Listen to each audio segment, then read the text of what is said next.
Yes, sir. Hear that funk of the Larry's Losers Orchestra. They have just been blowing it up. I'm telling you, they are blowing up the charts. They're blowing up the airwaves, all the things that they can blow up, which I've warned them about. I've been trying to keep them out of jail. But they just make beautiful music, don't they? Give them some applause. It's a full-time job keeping them out of jail, but aren't you glad I do? Because listening to Larry's Losers Orchestra, doesn't it just make you want to get down with the get down? Not sure what that means, but it sounds fun, and it also makes my hip hurt just thinking about it. So anywho, welcome to the 4th episode of Loser Talk with Lair, losing a lot more than just weight. This podcast has been so well and so widely received, I'm just blown away with the responses.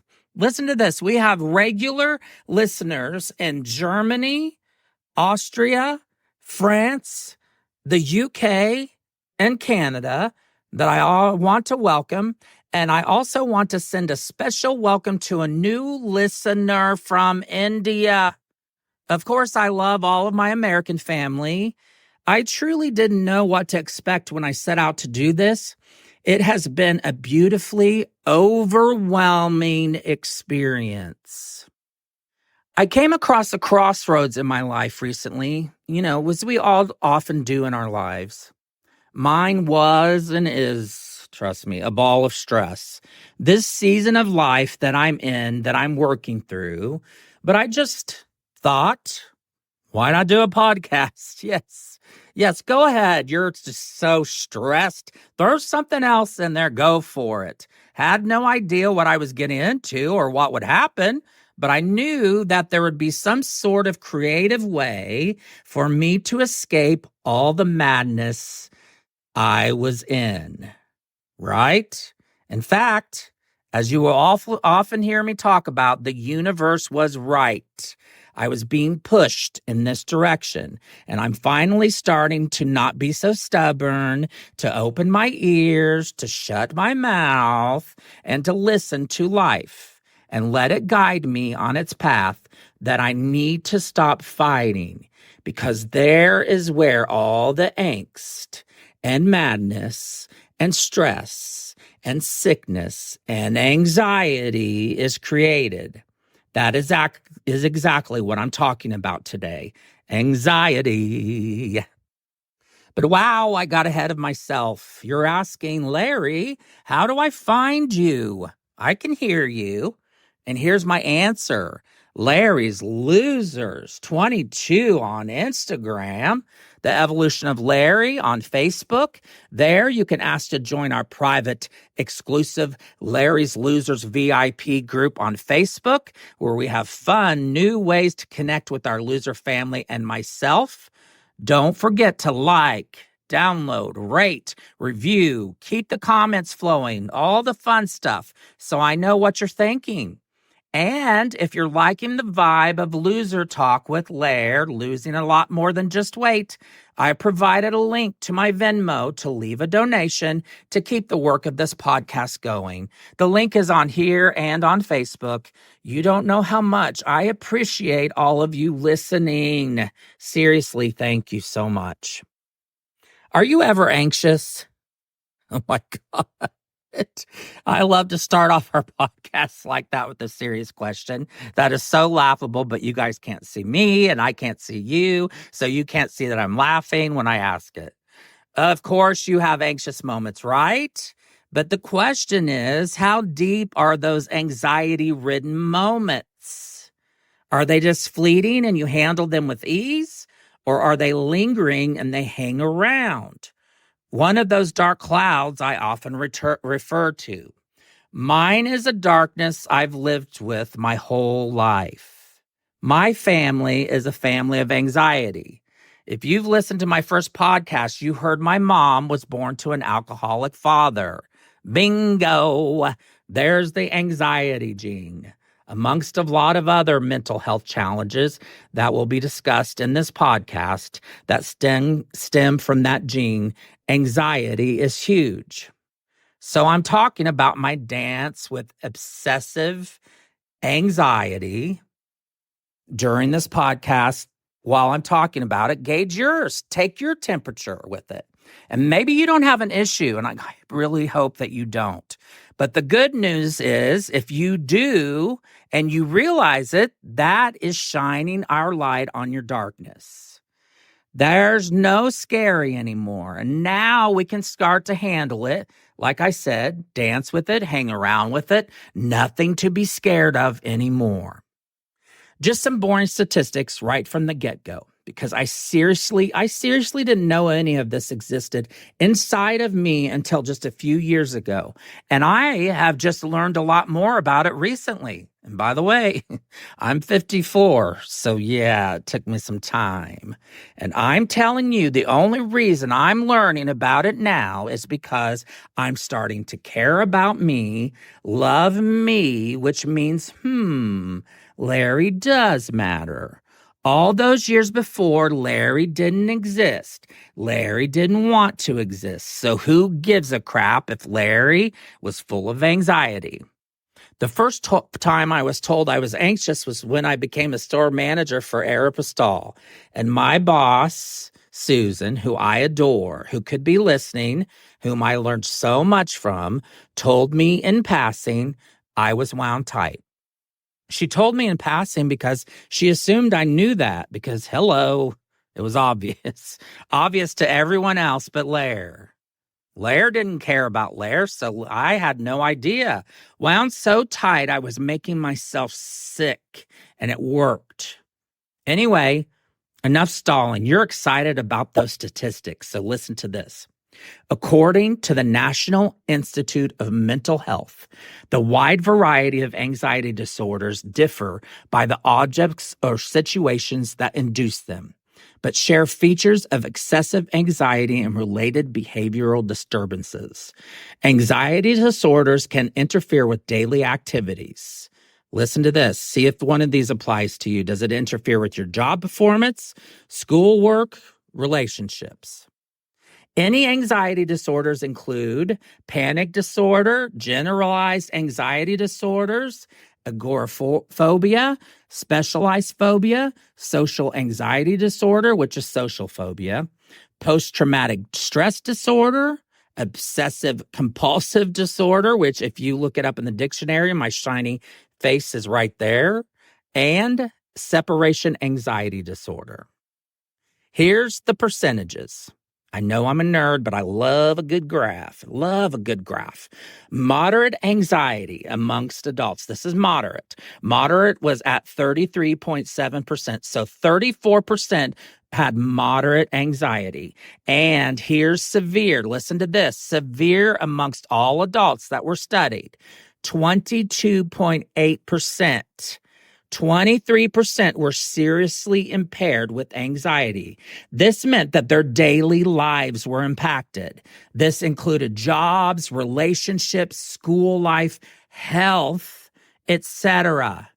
I mean, this sucks majorly. The big problem is this.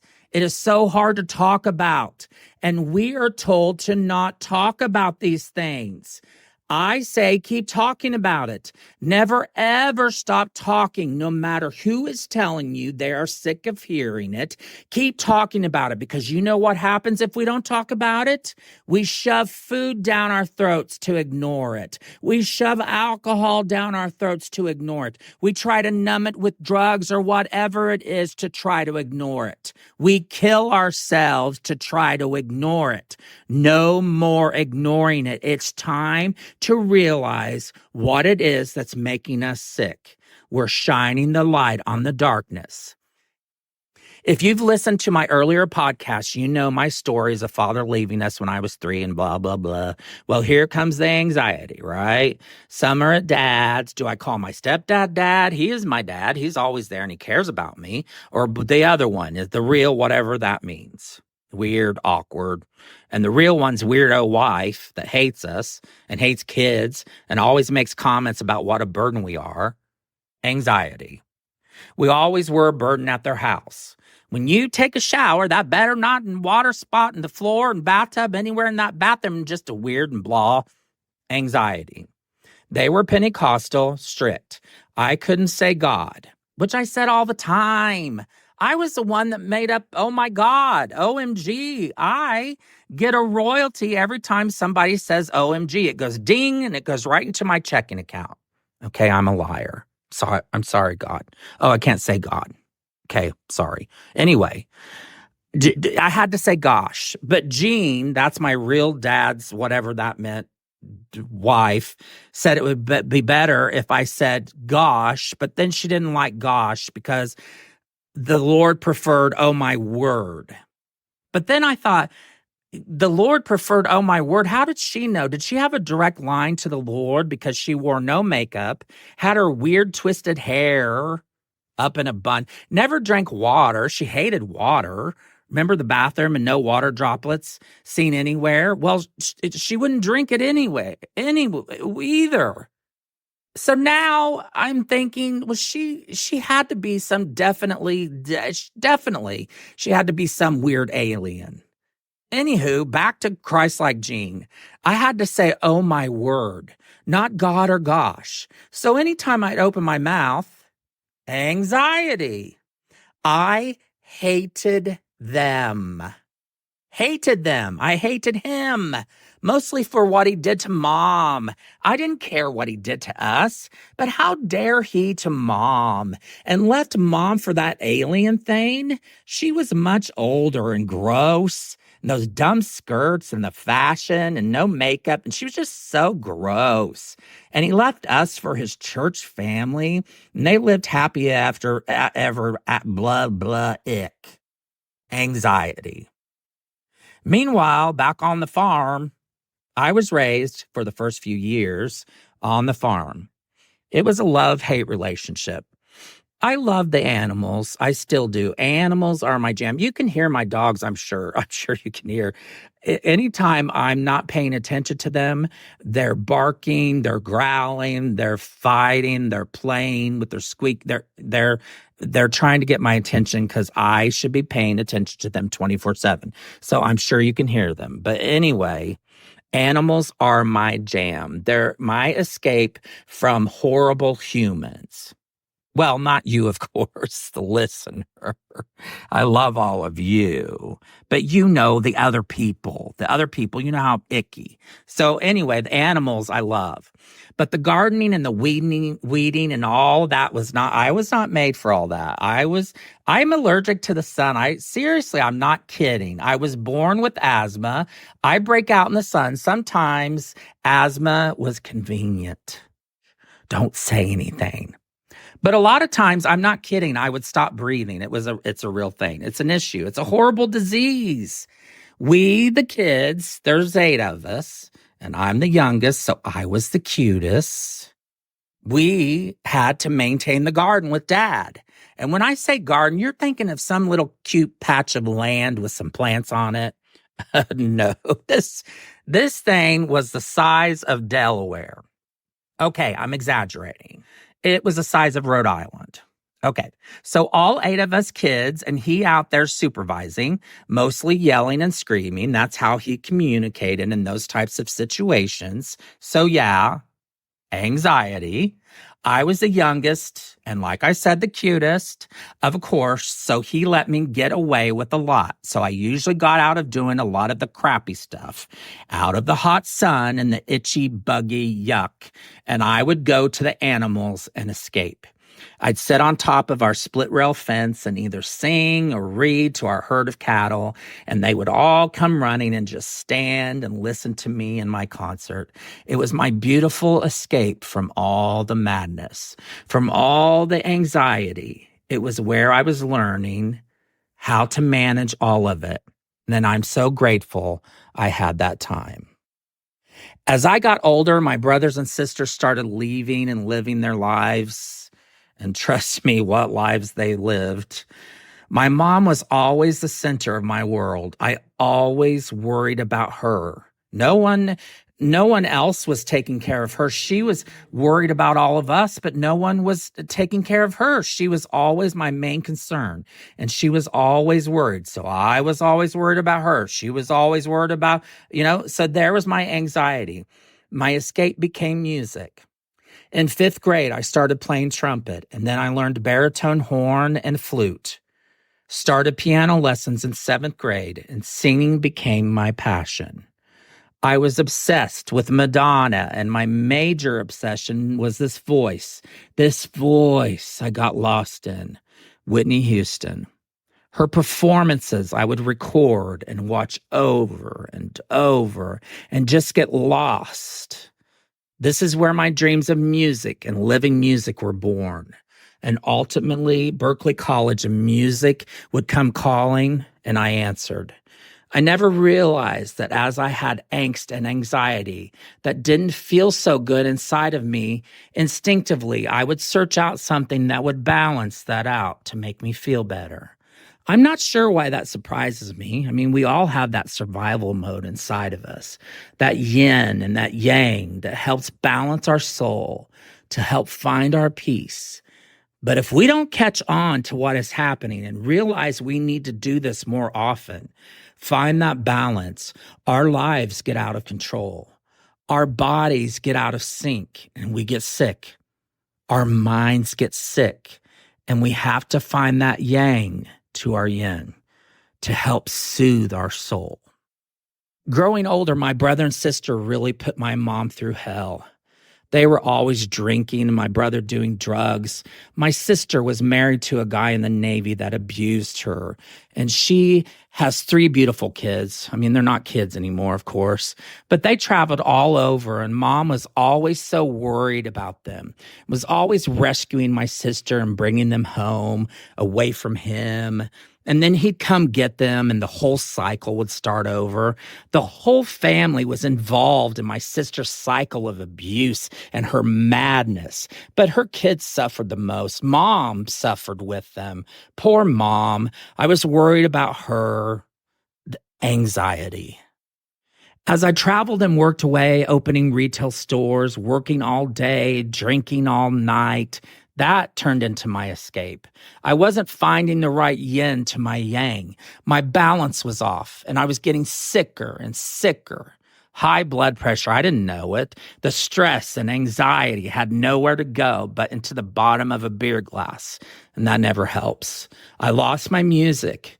I lost my way. I had to find my way to myself and my way back home. Literally and figuratively. I never knew myself, never even cared. Came home to Mom to help her with Dad. I reconnected with my beginnings. I didn't know I needed all this, but once again, the universe was conspiring, and this time I was forced to listen. Mom desperately needed my help, so I was there for her. And as I came home and was helping her, I got my real estate license and noticed driving home from the test that my left side went completely numb. I ended up with a blood clot in my lung. Bam! Sickness. From all that anxiety and not having a yin to my yang, my body was so sick. And Dad was getting sicker, so he opted to have a second open heart surgery. I was getting sicker, so I knew something was lurking in my body. I tested positive for HIV. All those years of no yin to my yang, of hating Larry, of not caring, having finally caught up with me. My body is giving out and crying out for help, and I finally had to listen as I continued to help Mom with Dad. I started medications, and my HIV quickly came under control. I was near death, but I got it under control. I rapidly gained 150 pounds. It was a perfect storm of dad stress, health stress, medicine, being home, food, and yes, anxiety. There it was. As Dad passed and Mom moved on with her life, finally happy and remarried, and I lived alone, miserable, fat, unhealthy, disgusted with myself, as usual, I was walking up my front steps at 400 pounds, and the weight of my body crushed my right foot. Crushed it just by walking up steps. It just snapped. Eventually, I realized Mom isn't getting any younger. I wasn't getting any younger. I owed it to her what we just did for Dad. I will not let her last days be taken care of by strangers in a strange place. I won't let it happen. So I found a Weight Watchers studio and I walked in on a Friday and joined, never knowing that a couple years later I would be a coach and that would be the yin to my yang. You all would help me find my balance. You all would help teach me to grow up, to learn about me, to like me, to find me, to love me, to care that I do exist, that I do have feelings and textures and many layers. And one of those layers contains many forms of anxiety that I'm continuously learning about. Through all of you, I escape and you help me create me, which is so beautiful. You all are so beautiful to me, and most of us don't even care to realize it. So if you were to stop and think of your anxiety, is it manageable, or do you need to find a yin for your yang? What is the escape from the anxiousness, from your anxiousness? How do you manage it? Look into yourself and make sure that you are. Please make sure. Please don't make yourself sick like I did. Please care about yourself so that you don't make yourself sick. Please find a way to release it, to dance with it, to shine your light on it. The darkness is not scary as long as we know it's there. So let's find it together. Speaking of finding, I love how I'm always so smooth.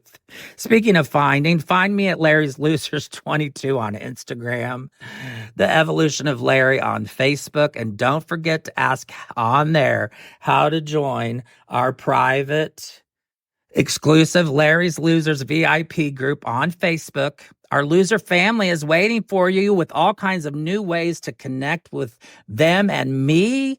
If you're loving this podcast, you can donate to my Venmo link. I've left it here and it's on Facebook. I so appreciate you all for listening. As I leave you, here are some words of wisdom. Anxiety does not empty tomorrow of its sorrows, but only empties today of its strength. Let us realize that sometimes the most important thing in a whole day is the rest taken between two deep breaths. Breathe, rest, relax. We are strong. We can do this. Thanks so much for listening. See you next time. Love you all.